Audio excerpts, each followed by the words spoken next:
Hello friends, ಎಲ್ಲ ಹೇಗಿದ್ದೀರಾ? ಇವತ್ತೊಂದು ವಿಡಿಯೋದಲ್ಲಿ ನಾನು ಫಿಶ್ ಫಾರ್ಮ್ನೆಲ್ಲ ಕ್ಲೀನ್ ಮಾಡೋದ ಅನ್ಕೊಂಡೆ. ಆಗ ನಾನು ಎಲ್ಲ ಮೀನುವೆ ಹಿಡ್ದು ಸಪ್ರೇಟ್ ಮಾಡಿದೆ. ಹಾಗೆ ನಿಮ್ಗೆ ಗೊತ್ತಿರಂಗೆ ಎಲ್ಲ ಮೀನು ಕದ್ಬಿಟ್ಟಿದ್ರು, ಅದಕ್ಕೆ ಇಷ್ಟೇ ಮೀನಿರೋದು. ಹಾಗೆ ನಾನು ಟ್ಯಾಬ್ ಎಲ್ಲ ಓಪನ್ ಮಾಡ್ಬಿಟ್ಟು ನೀರ್ ಹೋಗಕ್ಬಿಟ್ಟೆ. ಹಾಗೆ ನೀರ್ ಹೋಗೋ ಜಾಗದಲ್ಲಿ ಒಂದು ಬಟ್ಟೆ ಹಾಕ್ತೆ, ಯಾಕಂದ್ರೆ ಯಾವ್ದಾರ ಮೀನು ಉಳಿದಿದ್ರೆ ಆಚೆಗೆ ಹೋಗ್ಬಿಡ್ದು ಅಂತ. ನೀರೆಲ್ಲ ಖಾಲಿ ಮಾಡ್ಬಿಟ್ಟು ಇದ್ದಿದ್ ಕಸ ಎಲ್ಲಾನು ಕ್ಲೀನ್ ಮಾಡಿದೆ.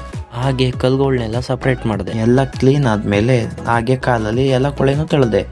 ಅದಾದ್ಮೇಲೆ ಬ್ರಷ್ ಅಲ್ಲಿ ಪಾಚಿ ಎಲ್ಲನೂ ಉಜ್ಜಿದೆ. ಎಲ್ಲ ಉಜ್ಜಾದ್ಮೇಲೆ ಸ್ಟೋನ್ಗಳನ್ನೆಲ್ಲ ಹಾಗೆ ನೀರ್ ಹಾಕ್ಬಿಟ್ಟು ಕ್ಲೀನ್ ಮಾಡಿದೆ. ಉಜ್ಜಿರೋದ್ನೆಲ್ಲ ಹಾಗೆ ನೀರ್ ಹಾಕ್ಬಿಟ್ಟು ಅದನ್ನು ಕ್ಲೀನ್ ಮಾಡಿದೆ. ಆಗ ನಾನು ನೀರ್ ತುಂಬಕ್ಬಿಟ್ಟೆ. ನೀರ್ ತುಂಬಾದ್ಮೇಲೆ ನೀರ್ನ ಆಫ್ ಮಾಡಿದೆ. ಹಾಗೆ ಮೊದ್ಲೆಂಗಿತ್ತು ಹಾಗೆ ಈಗ ಹೆಂಗದೆ ಅಂತ ನೋಡಿ. ಇಷ್ಟ ಆಗಿದ್ರೆ ಕಮೆಂಟ್ ಮಾಡಿ. ಹಾಗೆ ವಿಡಿಯೋ ಇಷ್ಟ ಆಯ್ತಾ ಇದ್ರೆ ಲೈಕ್ ಮಾಡಿ. ಎಲ್ಲ ಮೀನುಗಳ್ನ ವಾಪಸ್ ಬಿಟ್ಟಾದ್ಮೇಲೆ ಮರಿಗಳು ಸಿಕ್ಕಿದ್ದು, ಮರಿಗಳನ್ನ ಸಪ್ರೇಟ್ ಬಿಟ್ಬಿಟ್ಟು ಈ ಸೈಡು ಜಾಗ ಖಾಲಿ ಅದೇ ಏನ್ ಬಿಡೋಣ ಅಂತ ಕಮೆಂಟ್ ಮಾಡಿ. ಇಲ್ಲಿಗೆ ಬ್ಲಾಗ್ ಲೈಕ್ ಮಾಡಿ. ಬಾಯ್.